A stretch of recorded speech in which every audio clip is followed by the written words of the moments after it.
కావ్య ఈ ఇద్దరి జంట కోసం మనకు ప్రత్యేకమైన పరిచయం అవసరం లేదు. గోరింటాకు సీరియల్తో మన ముందుకి వచ్చేశారు ఈ జంట. వీరిద్దరూ కూడా ఆ సీరియల్లో మంచి స్నేహితులనే చెప్పొచ్చు.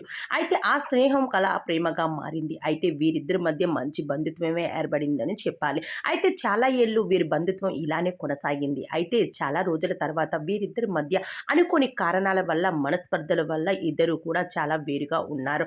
అయితే నిఖిల్ మాత్రం బిగ్ బాస్ హౌస్లోకి అడుగు పెట్టడానికి కూడా దానికి కారణం కావ్యనే. తనని ముందుండి నడిపించింది. అయితే నిఖిల్, కావ్య ఇద్దరు విడిపోయాక నిఖిల్ బిగ్ బాస్ హౌస్‌కి ఎంట్రీ ఇవ్వడం జరిగింది. దాని తర్వాత కావ్య మాత్రం సీరియల్‌లో బిజీ అయిపోయింది. అయితే నిఖిల్ కూడా బిగ్ బాస్ హౌస్‌లోకి ఎంట్రీ ఇచ్చేసిన తర్వాత కూడా నాకు కావ్య చాలా మంచి స్నేహితురాలు. అలానే మా ఇద్దరి స్నేహం అలా ప్రేమగా మారింది అంటూ తన ప్రేమ కోసం చెప్పక రావడం జరిగింది. అయితే కావ్య నాకు తల్లి తర్వాత తల్లి అని కూడా చెప్పుకొచ్చింది. ఇలా చెప్పుకొచ్చిన నిఖిల్ మనసులో చాలా బాధ ఉందనే చెప్పాలి. అయితే వీరిద్దరూ మాత్రం ఇప్పుడు విడివిడిగానే ఉన్నారు. బయటకు వెళ్ళాక నా ప్రేమను మరోసారి తనకి వ్యక్తపరుస్తాను అంటూ చెప్పుకొచ్చారు. అయితే బయటకు వచ్చాక చెప్పినా కూడా తను ఏమాత్రం కూడా స్పందించలేదు. అయితే ఇప్పుడు ఇద్దరు కూడా విడిపోయారని చెప్పాలి. అయితే ఇప్పుడు ఇద్దరుగా దూరంగా ఉన్న ఈ జంట ఇప్పుడు మరోసారి మరో సీరియల్‌తో మన ముందుకి రాబోతున్నారు అని చెప్పాలి. అయితే ఇప్పటి వరకు సినీ సీరియల్‌లను ఒంటరిగా నటిస్తున్న కావ్యకి జోడీగా ఇప్పుడు నిఖిల్ ఇలన్‌గా ఎంట్రీ ఇవ్వబోతూ ఉన్నాడు. అది కావ్య కోసమా?